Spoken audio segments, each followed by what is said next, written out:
Hey everyone, welcome to the Horror Show. I'm Cecil Laird. Katie Layden. I mean, Fuego here. And we are here to review a movie that was a test of willpower to get through. In my case, I don't know exactly. Oh no, absolutely. I totally concur. I couldn't look at the screen at times. Yeah, Yep. so we just saw Jennifer Kent's sophomore effort after the Babadook, which is called The Nightingale. We did a trailer reaction on the channel, and I was giving it shit because of the fact that it's a period piece, and it didn't really tickle my balls as much as I was hoping it would.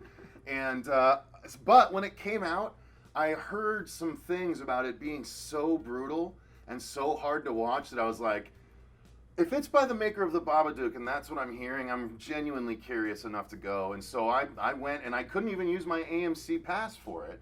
I had to legitimately pay out of pocket to go see this movie, which is the first time I've had to do that in a while. It's only in Harkin Shea here in the Phoenix area. one theater in all of Phoenix, and it was an experience. I wanted to walk out of the movie at one point in particular. I legitimately did, but I'm like, I know what they're doing. They're manipulating the audience in a horrifying way for the second time already in this movie, but they upped the ante so much this time. And then the rest is the fallout of it. And the way I put it was, this movie is I Spit on Your Grave by way of Bone Tomahawk. And that is the best way I can describe it. It is an endurance battle, but, you know, at the end, I had to admit, there was one point, actually, even towards the end, that I did find myself with a tear, like, falling out. I wasn't, like, actively crying, but it was such an intense feeling, yeah. Like, and it just escaped. It just escaped. Oh, it no, escaped. It did. Yeah, it escaped. Okay. It did. Because it was a lot. The whole movie was a lot, and there was one really cathartic but wounding moment.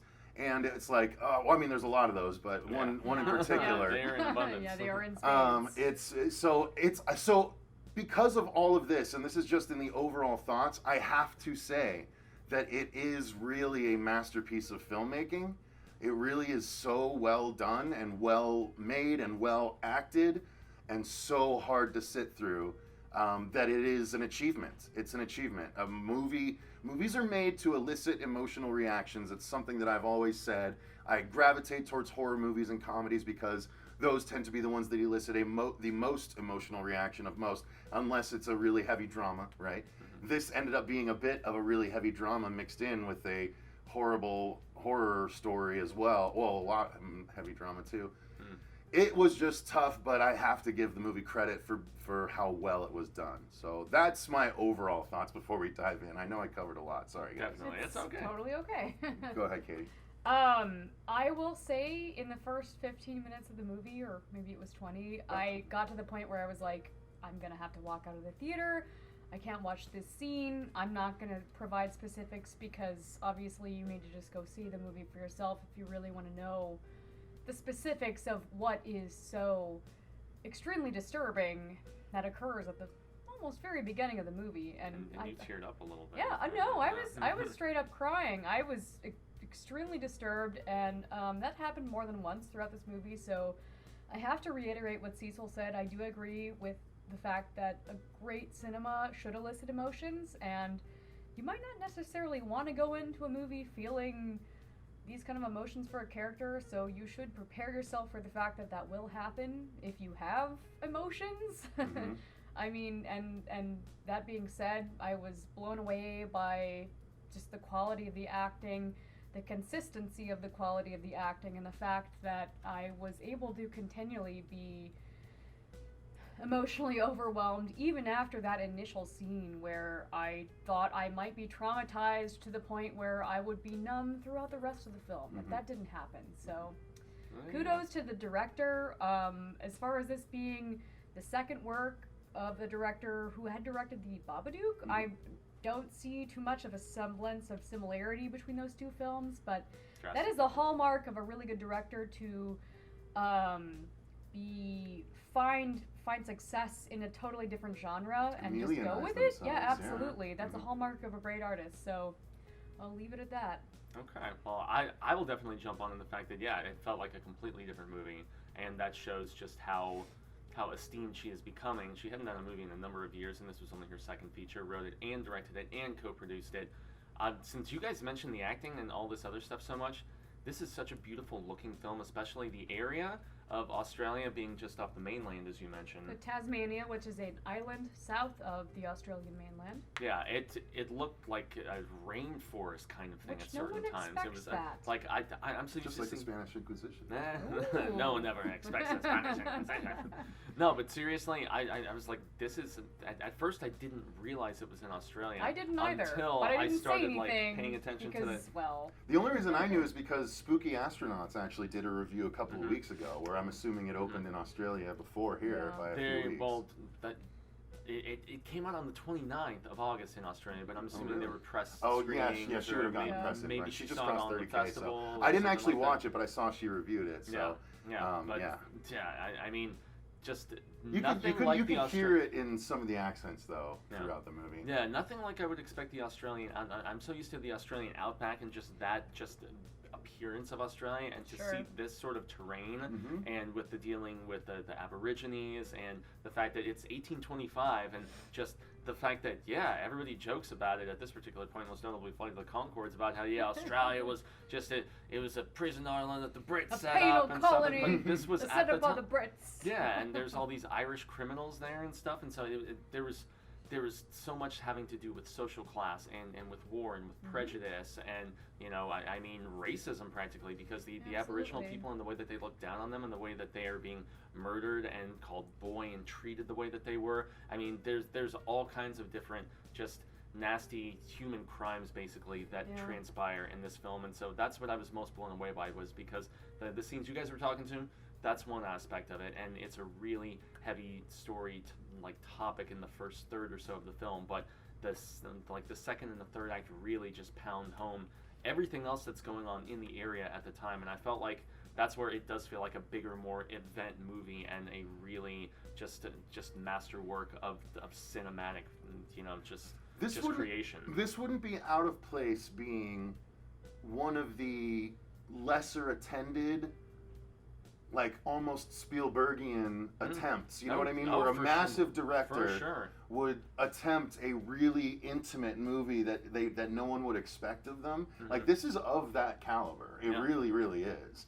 It is so affecting. It's you know? interesting that you would say that based off of the fact that the director is relatively not well known. Yeah, So it is. and She- clearly and I you're have to very admit that. impressed by this person's. She's I was older. very She's impressed by older Babadook than- as well. I she's was older very than- impressed. I Okay. didn't like the movie altogether, but the directing talent and what she crafted, what the final product that was crafted left me wanting in a part here or there, but I again recognized that it was a talented, especially first time outing. Yeah. And for this to be her sophomoric effort, it's like I can't wait to see what she does going forward, especially if she stays in the genre and it, like you said, is able to jump from like different weird parts of genre to different weird parts of the genre successfully. She demonstrates an incredible versatility as an artist, and Mhm. that's Yeah. something that is. I mean, it's impossible to not respect that. So. Mhm. Yeah, especially with so many horror directors that make the same schlock every time. Yeah, It's like, yeah. come on, man. So I Did guess you just give up?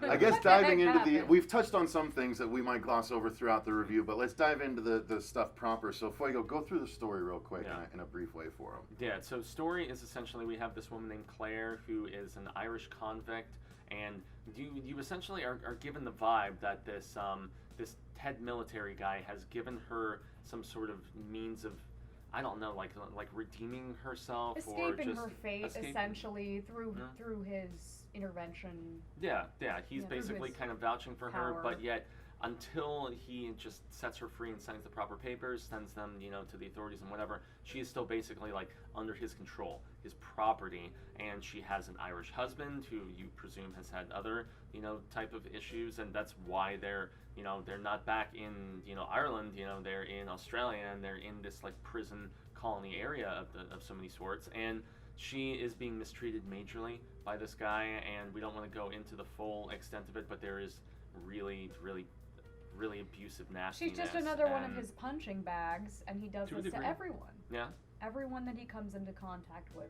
Yeah, including So- his soldiers and everything, and the lieutenant who's just below him, and they're all crazy drunks, and they're all just out in the middle of nowhere, essentially. And but this guy has not even proven himself to be the best and manager of his troops and everything. And so he thought that he was going to get transferred and end up in this much better spot. And the guy who comes to visit at the beginning of the movie is like, man, if you can't even control this woman and your guys all getting drunk and acting like idiots and every night, I'm not going to give you more people to manage. And so that builds up rage in him, and that really is kind of a catalyst of sorts for the escalation of tension between Claire and her husband and the guy who owns her, essentially. And an even nastier incident goes down than what we get a tiny taste of at the beginning of the movie.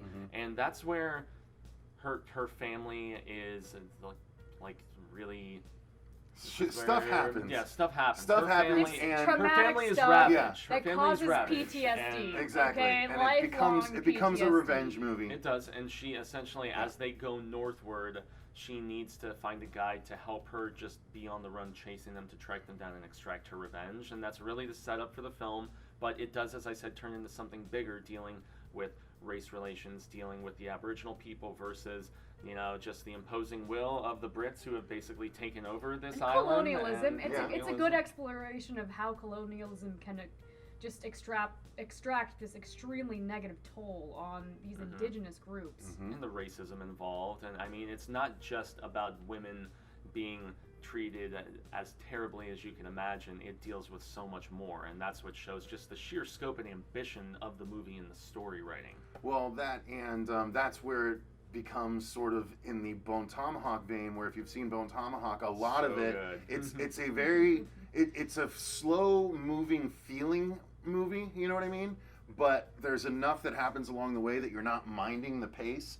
And Bone Tomahawk is largely traveling, and this is largely traveling as well. I thought so, you're just like using those two films as the mashup. When I saw you post that on Facebook, I was like, that's a really, really good way of describing it. Yeah. I mean, brilliant. In fact, yeah, man. Good so job. it really is such an affecting story as you go through, and if you can make it through the tough things, then it's like you said, like I was like, I don't know if I'm gonna be numb the rest of the movie now after this, but I was still invested, and you're like, oh, the rest is gonna be this? Oh, okay, yeah, I wanna watch that, And so you stick through it, and it's really funny, I gotta say, this isn't normally the case, but because we were stuck watching it at this one theater, this is essentially the retirement home of all theaters in Arizona. And it was me and about 10 other adults all over the age of 70. And I was like, I know that this is going to be a brutal movie. I am going to be very surprised to see how many are still here at the end. All of them stayed. Okay. I heard volumes. a lot of Jesus Christ. And I heard a lot of holy. I actually heard at one point, I heard a lady go, holy shit. I dropped my bag. I was like, good Lord.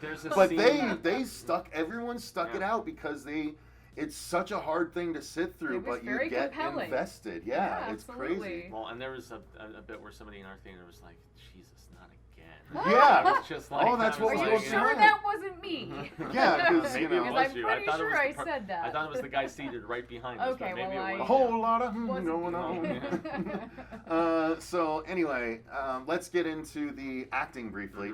The acting was tour de force, Superb. pretty much all around. It did feel like maybe at times some people were pushing a little hard with their performance, but it always got reined back in, and the bad guy was so good at being a bad guy that you just despised. My blood boiled at a certain point in time.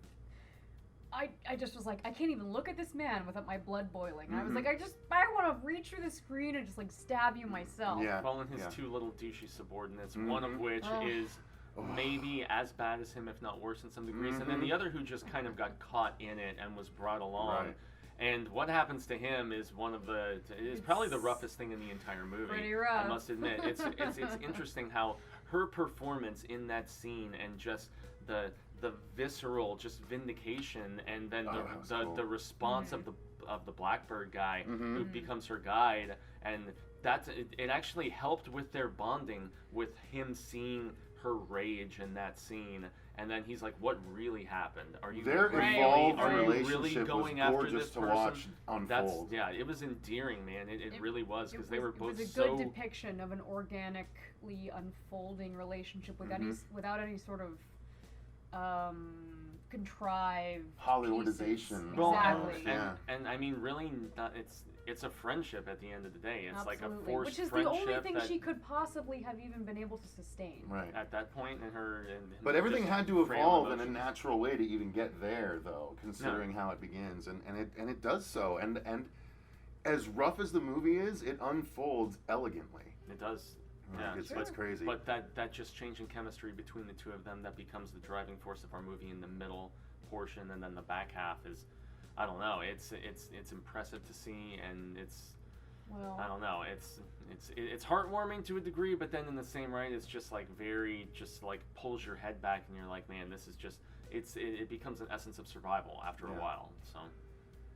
So Let's talk about the effects briefly. Yeah. I mean, when we got them, they were definitely impressive and effective, but that's not what the movie is about. Nope. But it's all, It's about you know, emotions. when it happened, yeah, it's about emotions. But when the effects happen, they certainly don't bring you out of the movie. They are, you know, well placed and well, appropriate. yeah, exactly, well executed and things like that. So I just contend once again the fact that the location scouting and Absolutely. just this terrain that they go through is so breathtaking and so different than I would have ever pictured Australia to be. me too. It's like know? jungles. It's like Yeah. it's almost rainforest levels of jungles. at times. I do want to interject. I thought there were many interesting scenes where there were these incredibly emotionally taxing events going on, and they were juxtaposed against this background that was very serene, and I thought that was really interesting, and so I just thought I'd mention that. I don't know, because you make you it that would never what you think will. something so horrible would happen in such a beautiful Exactly. Well, place. not You only see that. characters looking up to the sky, and there's this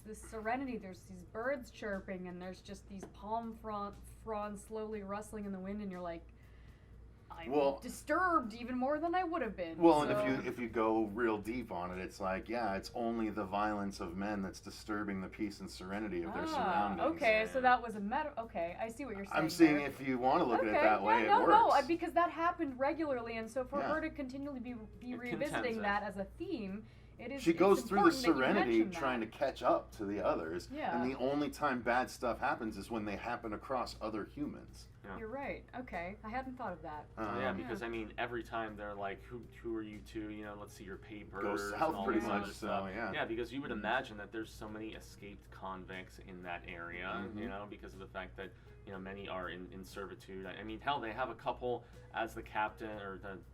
It was like lieutenant or something. Man, I'm trying Lieutenant. to. Lieutenant. That's right. That's right. Yeah. Right. And I mean, even the weird relationship he had with the small Irish boy who couldn't read and all this other stuff, and he's like, "I'm gonna show you how to shoot, kid, and maybe you can have some of the rum too." And all it's just, I don't Disturbing. know. Yeah, very strange, very strange. But I mean, yeah, set design more so than the gore, because we do get some gore at times in this. But I mean, seeing Aboriginal, Australians like hanging from like trees and stuff like that as you're going through. There's a lot of brutal stuff besides the abuse that Claire goes through. There's a lot of other stuff too that you are constantly reminded about.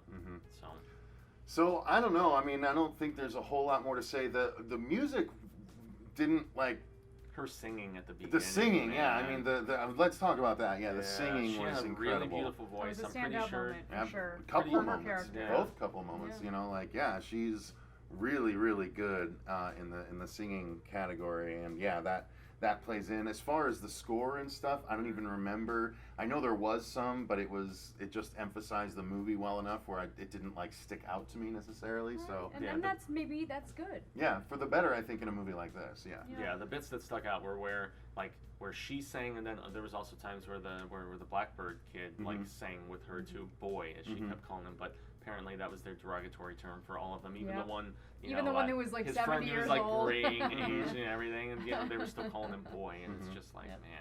Pejorative But or anytime whatnot, she sang, I thought it was really truly beautiful, whether it was in whatever the Irish proper tongue is, like Gaelic, or is it? I think it might be. Yeah, I wish I knew I wish for I knew, sure. yeah. Gorgeous. Yeah. gorgeous, whatever it is. Yeah, seamless. Not something you and really hear awesome. every time you go to the theater. So She's Irish, Yeah. so it Yeah. is that. Yeah, it's got to be Iceling, I forget that her Gaelic actual sort of name, thing. but Yeah. Yeah, that she scene by the came from fire Ireland. where she started singing in her human tongue to him, and you could tell he was just like blown away. Mhm. He was really impressed, and Mhm. yeah, it was sad. It was beautiful. This film really it'll strike an emotion within you. It may be anger, it may be just frustration, resentment, disgust, whatever. But it will definitely you won't it's come not away to with be it. it's not to be ignored. That's Yeah. for One of sure. the best You'll movies. feel something. It's one of the best movies I never want to watch again. That's a good That's way fair. of putting it. That's right. Yeah. So that's gonna be the best way to leave it, I think, you guys. Make your determinations based on that, and some other reviews if you want, but don't spoil it for yourself. If this sounds interesting and it sounds like you can handle a really brutal couple of scenes to get to the rest of the movie, then I would say give it a run, because it is worth it in the end. Same. It is a gorgeously told story, as rough of a story as it is. So, yeah. Any final thoughts from anyone? There's a lot of beauty interspersed throughout moments that are extremely disturbing, and so if you take it in as a whole, you'll find, I think, that it's an incredibly satisfying piece of cinematic artwork. Yeah, Yeah. It was a cathartic kind of contrast. Is it I think, A24? You know? No, this was not A24. Surprising. Ironically enough. Yeah, no. Surprising. All right. Neither was Babadook, but Well, yeah, we're it's gonna- in a similar vein Yeah. of slow burning. So, why don't you guys let us know in the comments down below, what do you think about this movie? If you've seen it, let us know your non-spoiler thoughts down there in the comments. If you haven't, are you more or less likely to see it after this review? I'd be curious to know your thoughts. If you enjoyed the video, click the like button and subscribe if you want to make sure you don't miss other episodes like this going forward. Until next time, you guys, thank you very much for watching. I've been Cecil Laird. Katie Ledesma. And I'm behind me in Fuego. And remember, stay scared.